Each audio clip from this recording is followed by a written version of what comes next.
What is up all my Gothamites, my name is BobaTalks. So this video is going to be a breakdown of Gotham Season 3 Episode 16's trailer. Fox have released a new trailer or preview for next week's episode entitled A New Weapon Has Arrived in Gotham. So as always everybody, I'm going to show the trailer quickly and then I'm going to get into breaking it down, just so we can really get an insight into what happens in the next episode of Gotham and if there's any clues that help us figure out or at least speculate what could happen. Also guys, please be aware that there will be spoilers. I'll be discussing this video, whether it's through even watching this trailer to my speculation, because I will be talking about this trailer with some knowledge of some of the teasers that we got from WonderCon, which were kind of spoilery, which is kind of surprising when it comes from actors and the producers themselves, but hey ho, that's TV these days. So I will be talking with some of the knowledge I have learned from these conventions and applying it to this trailer breakdown. So just full disclosure there. But first of all guys, let's play the preview for Gotham Season 3 Episode 16.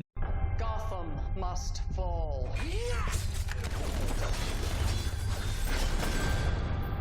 A weapon is en route.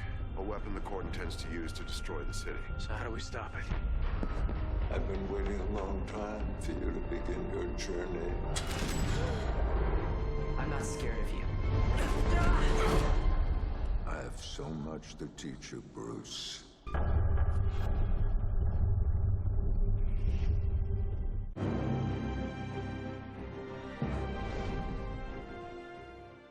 So in the first few scenes, we see Catherine saying, Gotham must fall. And she's standing around this table with other blatant Court of Owls members, but there's not as many as what we have been teased with before. So I'm wondering if these are some of the core members. I'm not sure they'll ever elaborate on these core members, but I'm sure that they are sort of the higher ranking members of the group, because this isn't as many as what we've seen in other clips, which I will talk about a bit later when we get to see those. But honestly guys, it makes me really giddy every time I see Catherine or any other member in these masks, because, you know, I don't think I ever imagined that Gotham would show the Court of Owls just this way, or just back when we didn't even think we'd get the Court of Owls and it was just a rumor. It's just so cool seeing in these preview clips and stuff them in their actual masks. It just really reminds me of what got me into comic books a few years ago with the Court of Owls and the City of Owls and the New 52. Those were, you know, say what you will about the New 52, but those comics were just insane. So I definitely recommend you check those out if you want to know a little bit more about the Court of Owls, because those stories were great. Now as for what they're standing around, this chalicey kind of table area,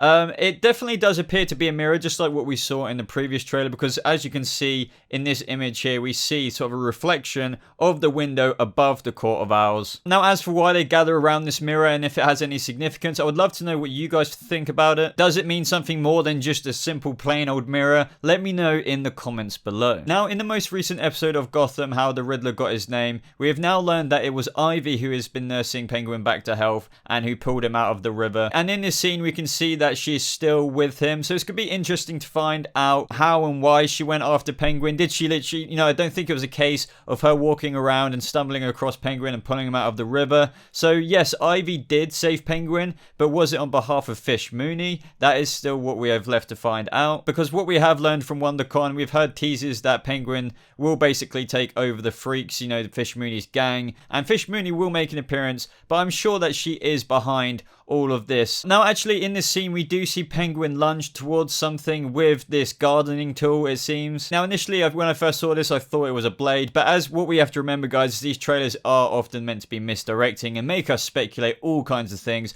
But if you actually look at this image, you can clearly see it's a tool that has been used in this conservatory or gardening area, and we can see Selene is holding something like some secateurs or something. So I definitely can't say if Penguin is attacking somebody, but that wouldn't surprise me since it is Oswald Cobblepot after all, and he is very impulsive, especially when he gets frustrated. But it could, what I'm more likely thinking, he could be getting frustrated with his rehabilitation, because after all he was shot. So maybe he's informed about something, or he's just getting frustrated with, you know, his state of health, and either he just basically throws or lobs that gardening tool, or he just yanks it into something, who knows. But you know, it wouldn't be surprising to see Oswald throw a little bit of a hissy fit, because that is in his character, especially after everything that he has been through this season with Nigma. Now in the next few mashed up clips we get some reused footage from a previous trailer that I broke down, I believe last week.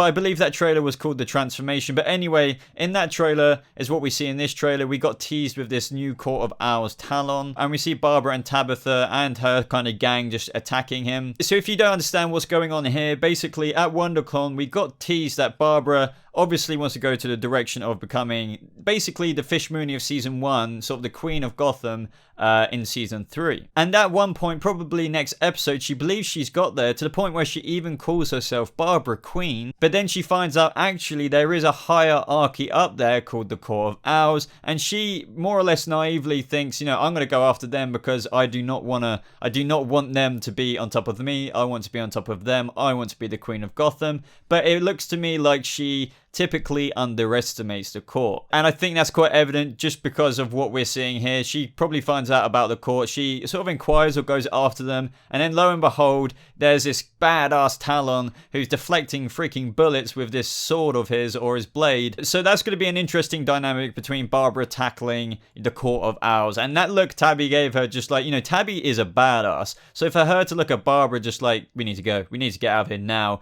is very interesting to me. Now the next scene we see is exactly what I was talking about earlier. Look at how many Court of Owls members there are here. So that's what I meant by earlier saying they might have been the hierarchy members of the whole Court of Owls order who were standing around that table or that mirror table at the beginning of this video. So in this scene we actually see a whole bunch of Court of Owls members gathered around Frank. And what we did learn from the latest episode is that Frank is actually acting as a double agent for the Court of Owls, in the terms of that he's gone to Jim in the fact that he doesn't believe in the order anymore. But at the same time, I'm wondering if that is truly a double role, if you know what I mean. I'm starting to question if he's saying all this to Jim, just saying that he's in the Court of Owls, but he doesn't actually really want to be, and he's only in it because he wants to sort of overcome them. I would really be interested to know what you guys think if he's actually doing that and the Court of Owls knows that he's going to Jim, opposing the Court of Owls, but really that is a part of their grand plan because that's the only way to get Jim's trust. So Frank could actually be a double agent, but I would like to think that he is actually against the Court of Owls and he is helping Jim out. But what comes along with these next couple of scenes, including the one I just talked about, is that Frank says that there is a weapon coming. A weapon that the court intends to use to destroy the city, and we see what seems to be a crate with the Indian Hill logo on it. And then we do see Jim saying, how do we stop it? If you don't know already, I will warn you again about spoilers, because from WonderCon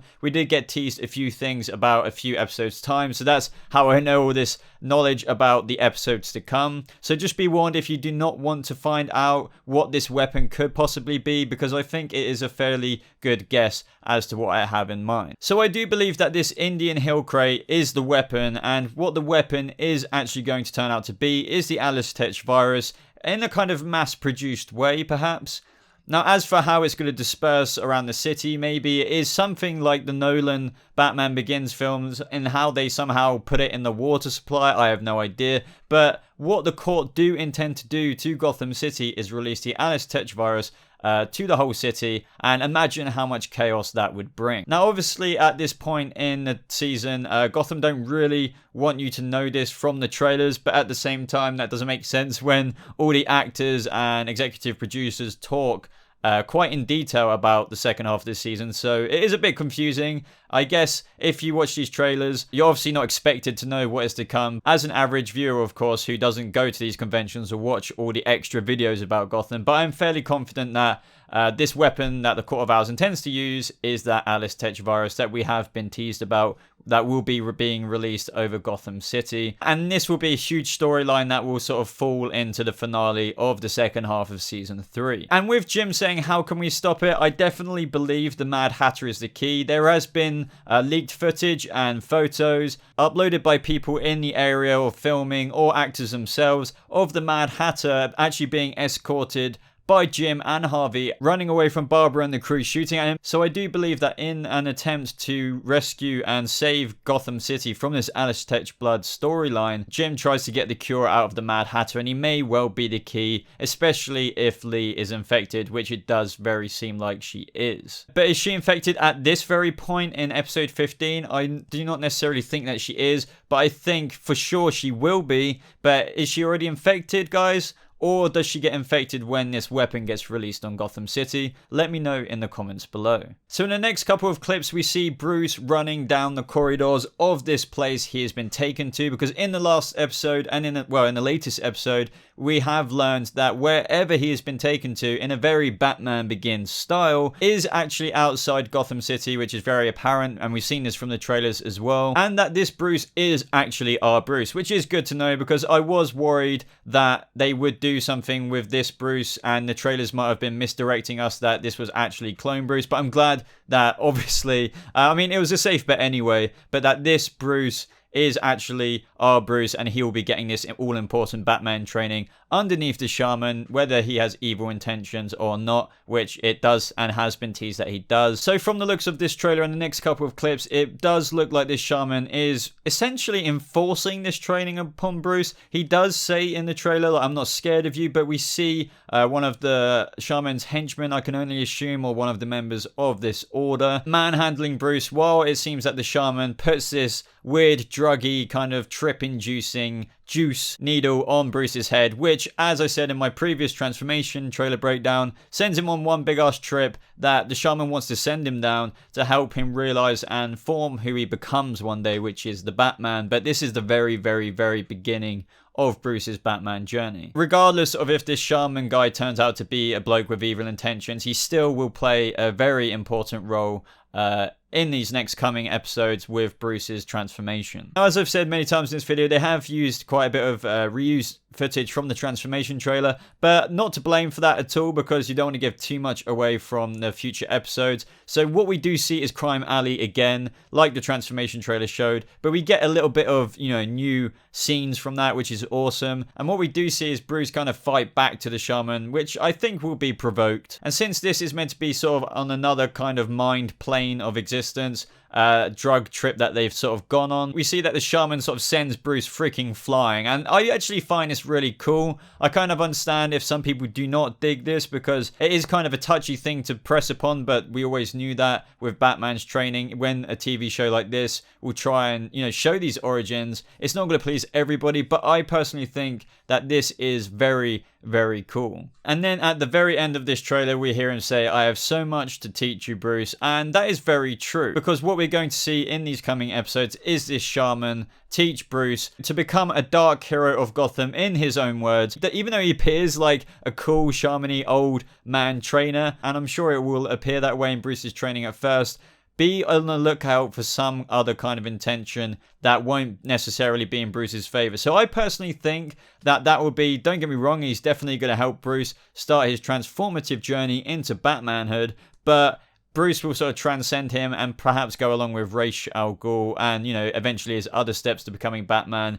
But that's because even though he would have gained some knowledge from this shaman dude, he won't be somebody he wants to stick with after he finds out what potentially he really has planned for Bruce. So I think Bruce will soak up some of his knowledge and then find out what he really wants for Bruce, and he'll be like, no, but thanks for the knowledge, dude. I'm going to go and do something else with this knowledge. Maybe hang out with Ra's al Ghul. It doesn't really matter, because we all know Ra's probably has his own intentions as well. So I think Bruce will step into these doors of these trainers, like sort of comic book related wise, stay there for a little bit and then be like, no, I'm walking out to the next house, go in there a little bit with Ra's, and then walk out. You get what I'm trying to say. But either way, everything is critical to his Batman transformation. So I hope you enjoyed this trailer breakdown, guys. If you've got any suggestions, please leave them in the comments below. Be sure to know that I'll be continuing to do these trailer breakdowns and theory videos based on what I think could happen in the future episodes of Gotham. So if you did get this far and if you did enjoy this video, I'd really appreciate it if you left a like on it, as it really does help the channel out. Also, guys, if you want to stay a little bit more up to date with me, you can follow me on Twitter or my Facebook. The links are in the description below. And if you never want to miss a video from me, be sure to click that bell button to enable notifications, just so you never miss out on a video